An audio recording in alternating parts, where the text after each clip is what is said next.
An Apache who is 85 years old is confronted by a cowboy. The son shows up with his own clan half an hour later. However, what began as a straightforward trespassing argument was going to turn into something nobody could have foreseen. McKinley. Garrett noticed an elderly man sat still by the brook that ran through his property from 100 yards away.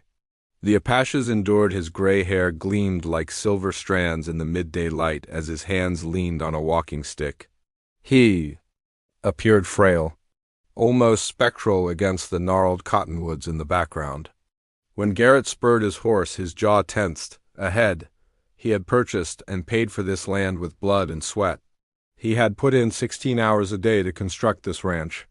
From nothing, and he wasn't going to give some roving Indian the impression that he could camp anywhere he wanted. He grew more irate the closer he rode. He had approached, but the old man had not even acknowledged him. Simply sat. He was there as if he owned the land, as if generations of McKinleys hadn't battled and lost their lives to establish civilization. There, this wilderness. 20 feet away, Garrett dismounted, his boots striking the earth with purposeful force. The Apache looked up at last, showing eyes that appeared to be burdened by decades. Garrett, meanwhile, saw only defiance. You're trespassing, old man," Garrett murmured, breaking the silence of the afternoon. "This is private property." The Apache's face remained unchanged. He just gestured toward the creek where smooth stones and pure water bubbled. All living creatures are drawn to water. Silently, Joseph Red Hawk spoke in English, clear but cautious. "I didn't mean any harm." "Garrett, I don't care what you meant. Broke. You cannot simply go onto someone else's property just because you're thirsty. 5 miles to the east is a town with a well." He reflected on the tales he had been told as a child. Family murders, livestock theft, and raiding parties' beds. Although this elderly man appeared innocuous, Garrett was aware that looks are not always reliable. Since Indians were Indians, for good people attempting to earn a living, they would only bring problems. "I'll walk," declared Joseph. Using his walking stick to lift himself up, he struggles. The strain caused his legs to shake, and for a split second it appeared as if he might fall back to the floor. Garrett observed as the elderly man battled his mounting impatience. He was aware that he should likely assist, but his pride and prejudice prevented him from doing so. This was precisely the type of circumstance that caused issues. If you show one Indian some consideration, the entire tribe will soon believe they have a claim to your land. Garrett crossed his arms and added, "Make it quick, and don't return." However, something shifted when Joseph Red Hawk took his first unsteady stride away from the creek. Everything, when the elderly man's walking stick caught on a path, he staggered ahead while wailing in agony. Struck the rough earth. Garrett struggled with mixed feelings as he gazed down at the fallen Apache. The useful portion his instinct was to simply observe the elderly man go. However, there was something more profound that his mother had attempted to impart. He hesitated when he was asked about basic human decency. He would lose because of that hesitancy, everything, because Thomas Red Hawk had already spotted his father's absence 30 miles away. Additionally, when Thomas Red Hawk left, he never rode alone in search of his father, who had gone missing. Joseph Red Hawk was stuck on the ground while Garrett stood still. Ground, a small thread of blood dripping from a stone-stricken wound on his forehead. The breathing of the elderly man was shallow, his eyes closed, and Garrett believed he could be dead for a horrifying instant. His thoughts rushed through the consequences. The presence of a dead Apache on his land would only cause problems. The territorial authorities would pose queries that he was unable to clearly respond to. Even worse, if this elderly man's relatives were trying to find him, they would eventually follow his journey here. Garrett yelled out, "Hey," in a rougher-than-intended voice. "Old man, you all right?" Joseph's eyes opened, but he appeared stunned and perplexed. He attempted to sit up and flinched, holding onto his ribs where he had fallen on the stony surface. Garrett noticed that he was getting closer in spite of all his instincts told him to stay behind. It would be wise to remove this Apache from his property as soon as possible before anyone noticed. The elderly man, however, was obviously unable to walk. perhaps not even able to stand. Hating to appear concerned, Garrett said, "Can you get up?" Joseph found it difficult to, with his face twisted in agony, he forced himself to sit. His voice was weaker than before he spoke. "My ribs," he muttered. To himself. Garrett swore beneath his breath, "Something broken. Take a breath." This type of circumstance was what made a straightforward property dispute into a nightmare. He couldn't risk the problems that helping a wounded elderly man would cause. But he couldn't leave him here to die either. He looked out across the horizon, looking for additional riders. Being located was the last thing he needed. Standing over a wounded Apache without any witnesses to provide context. "Look," Garrett knelt down and said, reluctantly down. With those eyes, Joseph Red Hawk examined Garrett's face and said, "I didn't push you. You fell on your own." Old eyes, and despite their lack of precise understanding, they acknowledged each other's dilemma. "I know," responded Joseph plainly. "You help me to shade?" Each Garrett yelled against it with his fiber. He had always been cautioned by his father not to appear weak in front of Indians, on how a single act of generosity could be interpreted as a request to exploit. However, observing this wounded elderly man, Garrett couldn't bring himself to ride away, unprotected and alone. He supported Joseph as he struggled to stand up. Most of the Apache's weight as they moved into a big cottonwood shade.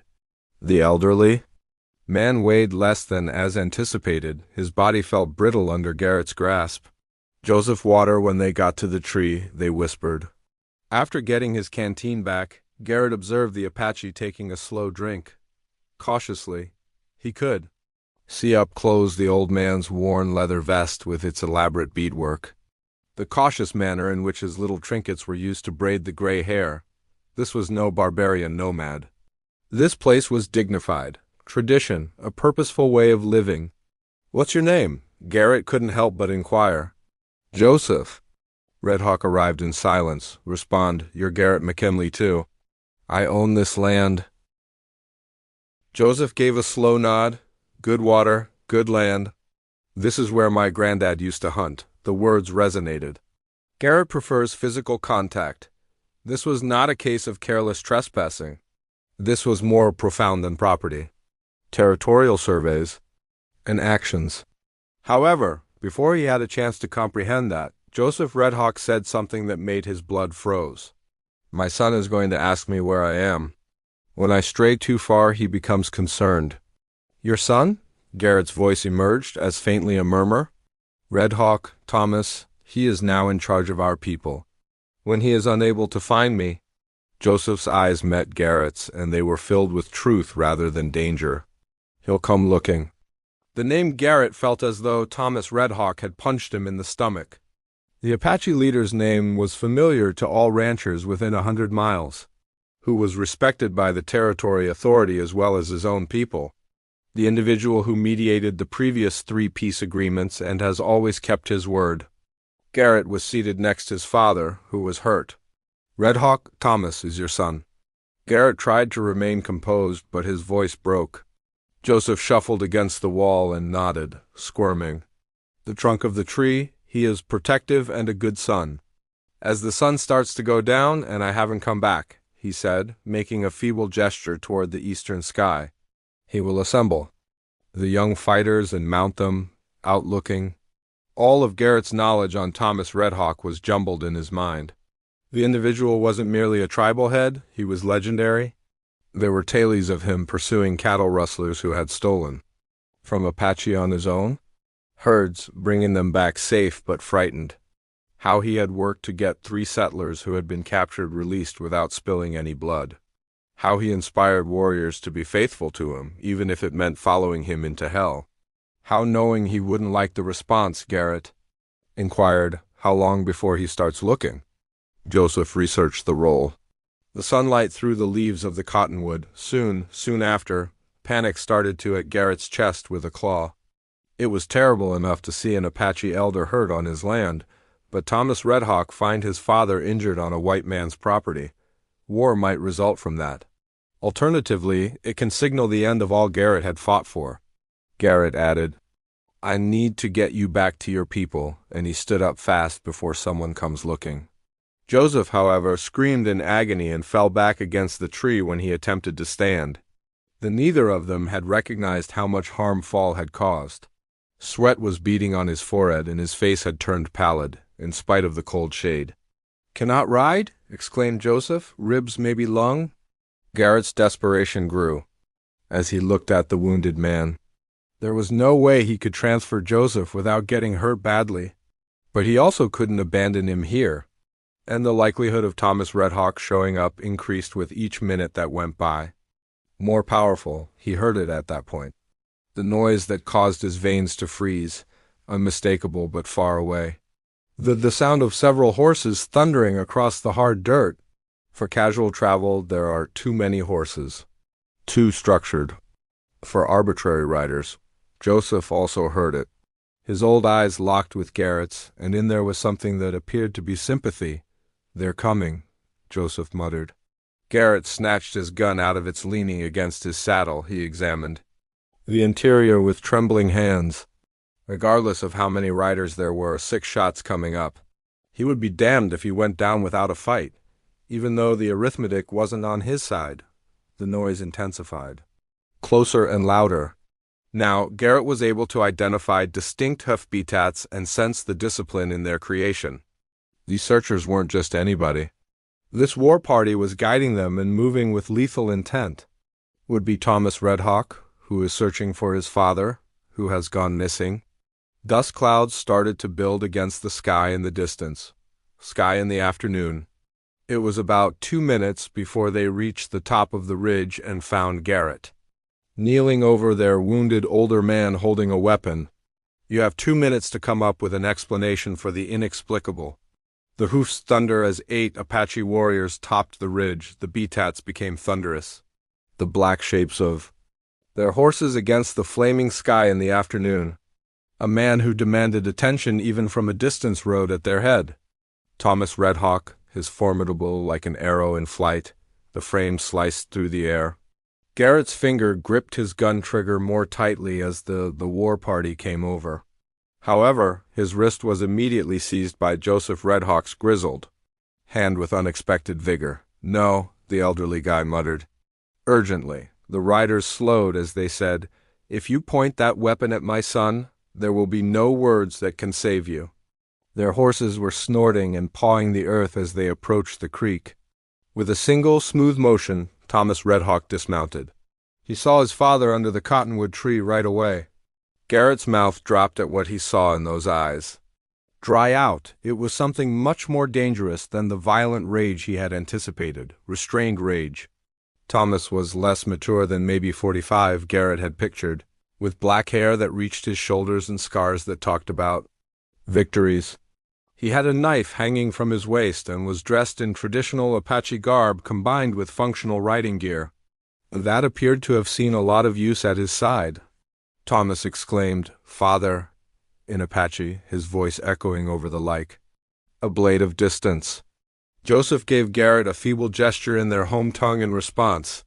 The conversation was Garrett understood the tone, but it was brief, soothing and illuminating. Joseph was making an effort to diffuse the tension. With the ferocity of a predator, Thomas's dark gaze turned to Garrett, assessing prey. When he did speak, his flawless, well-educated English somehow made him even more menacing. According to Thomas, "You are on your land." There was no question. "Indeed, sir," Garrett said, detesting the tiny sound of his voice.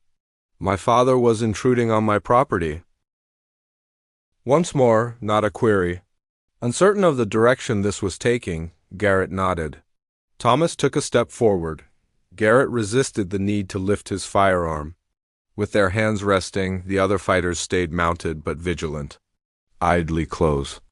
To their rifles. "Thomas, tell me what happened," ordered. Garrett was forced to describe the meet. The encounter, the unintentional fall, and the discovery beside the creek. Thomas's face remained the same throughout his story, but Garrett sensed criticism in those calm eyes. Thomas wrote, "You offered my father water," once Garrett was done. "Yes, he was injured, but first the accusation lingered in the air like smoke. You told him to leave." Garrett's cheeks began to heat up. He was trespassing. Thomas interrupted, saying, I had a right to. You had a right. Deadly silence. As I have rights. The danger was obvious. Garrett looked he would not live 30 minutes if this became a combat as he looked at the mounted warriors, counting weaponry and calculating chances. Seconds, however, Joseph Red Hawk's Apache voice was stronger than before, and Thomas listened carefully. Thomas's attitude gradually changed, and he remained silent for a while after his father concluded speaking. Thomas finally remarked, You brought him water and shade when you could have ridden away. Garrett wasn't sure if this was good news or if Thomas was just detailing his sins more when he was in agony. Comprehensively, he adds that. Thomas went on to claim that you were terrified. The truth made the words hurt. Garrett had been afraid ever since he learned who Joseph was, and Garrett questioned, startled by his own candor. Wouldn't you be? That anxiety had only increased with every minute that went by. Thomas's eyes briefly flashed with what might have been respect the first time. Yes, he said, I would be. Two guys from different worlds were measuring each other for a long moment before Thomas finally moved. Kneeling next to the wounded elder, he approached his father and asked, Can you ride? In English he questioned Joseph, who shook his head. Weakly Thomas said, Ribs may be broken. His jaw tensed as he looked at his father's wounds. His face had hardened once more when he turned to face Garrett. My father is unmovable. Securely, Thomas rose slowly, towering to his full height, and said, He needs rest and medical attention. He will need to stay here till he recovers. Garrett's heart fell. Having an injured Apache elder on his land for an extended period of time was precisely the worst situation he had been attempting to avoid. How long? Thomas Red Hawk's smile was icy as he asked, As long as it takes. The afternoon sun pounded down with ruthlessness as after hearing Thomas Red Hawk's statements, Garrett realized that it might take days or perhaps weeks for Joseph to recuperate on his land. Rushed through the ramifications. Territorial officials might look into it. Neighbors would speak, and his reputation would be ruined. Now, hold on a second, Garrett began, but Thomas interrupted him with a glance that might freeze blood. Thomas's voice continued, My father is hurt on your land, bearing the burden of ultimate power. According to both Apache and white man's law, you are accountable. Didn't harm him, he fell by himself. Thomas concurred, but here Garrett could see that there was no disputing the logic, even though it was frustrating. Thomas Red Hawk hadn't turned into a tribal leader by settling for justifications or renouncing challenging viewpoints. See, Garrett tried a different I can't have you. Thomas interrupted because I have a ranch to manage and cattle to care for. Help? 2 of my warriors will stay here to take care of my father. They will help, hit Garrett like a physical blow. With your cattle. It was evident from Thomas's delivery that he thought cattle ranching was unimportant, yet he was prepared to make reasonable plans. Garrett gazed at the Apache warriors on horseback, attempting to imagine telling his neighbors why they were there. People are going to ask inquiries. They will believe that you are. Thomas stated strongly that he was honoring a debt, which you are. Joseph Red Hawk spoke before Garrett could raise any more objections. Despite his infirmity, his voice carried from beneath the tree. In Apache, he said something that made Thomas's expression soften a bit. Thomas turned back to Garrett and added, My father reminds me. The fact that you could have let him pass away. That even though you weren't required to, you brought him water. He hesitated, examining Garrett's face. Despite your worry, he thinks you have honor. I'm not scared. Garrett told a falsehood. Thomas's the smile had the edge of a sword. You certainly are, and that's sage. Men are kept in fear, alive when they lack bravery. Joseph called out weakly, interrupting the discourse. Thomas right away knelt down at his father's side and listened to his impassioned Apache whispers. Whatever Joseph was saying caused Thomas's face to darken in worry. Thomas stayed crouching next to Joseph when he had done speaking, for his hand rested softly on his father's shoulder for a long time. Garrett was reminded by the gesture's compassion that just a son concerned about his elderly father lay beneath the menacing warrior. Garrett discovered, what did he say? Asking himself, Slowly, Thomas stood, his gaze fixed on Joseph's face. He says he worries internal bleeding and that the agony is growing worse. The voice of Thomas had a fresh sense of urgency. My dad needs medication, either white man's medication or he might not make it through the night. The world around Garrett changed. On his land, a dying Apache elder would bring repercussions that were beyond his comprehension. However, the closest physician was 15 miles away, miles distant, and Joseph was obviously unable to travel that far, Garrett remarked. The doctor won't come out here for an Indian, detesting the reality. Garrett perceived a challenge in Thomas Redhawk's eyes as they met his own. Describe everything that happened afterward.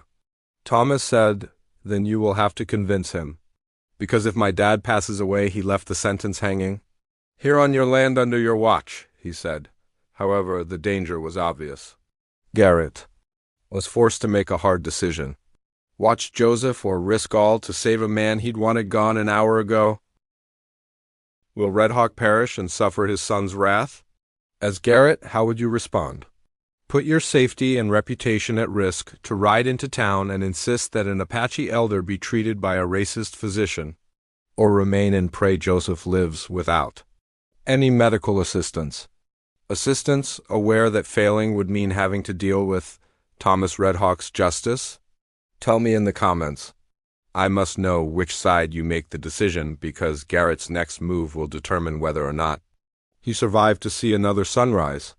Garrett gazed into looking into Thomas Redhawk's unblinking gaze. He made a choice that even startled him.